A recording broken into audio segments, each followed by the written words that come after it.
Disukai penunggu kamar kostan. Ini adalah kisah nyata dari teman kuliahku tentang kamar kos barunya yang berhantu.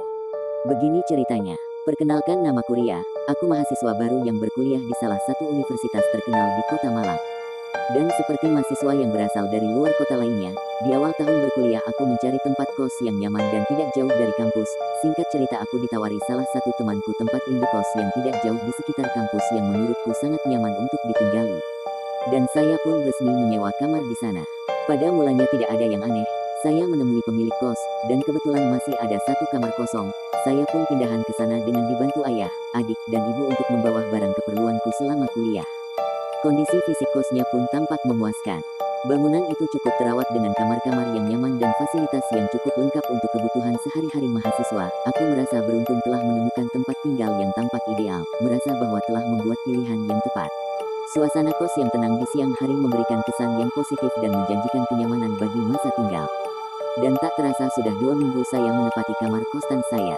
Tidak ada hal aneh yang terjadi, dan saya pun fokus dengan kesibukan saya sebagai mahasiswa baru. Namun ada beberapa kejadian aneh dan janggal yang terjadi. Pada suatu malam sekitar jam 2 dini hari, aku terbangun karena mendengar ketukan di pintu. Ia sempat berpikir mungkin tetangga kos ingin pinjam sesuatu. Tapi saat ia buka pintu, tidak ada siapa-siapa. Lorong kos sepi, lampu lorong redup berkedip, dan udara terasa lebih dingin dari biasanya. Ia kembali ke kamar dan mencoba tidur lagi. Pernah juga karena padatnya kegiatan di kampus saya pulang jam 7 malam. Ketika sampai di kos saya pun langsung mandi. Dan ketika di kamar mandi aku merasa seperti ada yang mengawasi. Dan karena orangnya cuek jadi aku abaikan saja. Hingga suatu kejadian janggal yang berulang terjadi membuat saya merasa tidak nyaman. Pada suatu malam ketika aku tidur, tiba-tiba aku kaget sekaget-kagetnya dengan sosok tinggi besar berdiri di samping lemari. Wajahnya tidak jelas karena gelap. Tapi yang pasti arah tatapannya ke arahku. Aku ingin lari dan teriak tapi tubuhku tidak bisa bergerak. Perlahan-lahan sosok itu mendekat ke arahku, semakin dekat semakin dekat.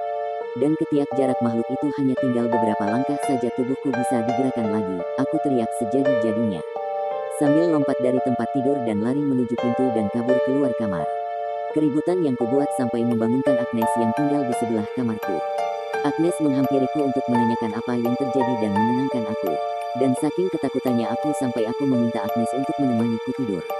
Menurut Agnes aku cuma mimpi buruk saja. Singkat tidur aku merasa seperti ada yang mengelus rambutku dan ketika terjaga tidak ada siapa-siapa. Karena kejadian-kejadian itu sering terjadi aku pun cerita ke ayahku di kampung. Keesokan harinya ayahku datang ke kostanku dengan mengajak Mbah Sis. Mbah Sis adalah orang pintar kenalan ayahku. Dan ketika Mbah Sis mengecek tempat indekosku, dengan tenang Mbah Sis menjelaskan ke kami, jika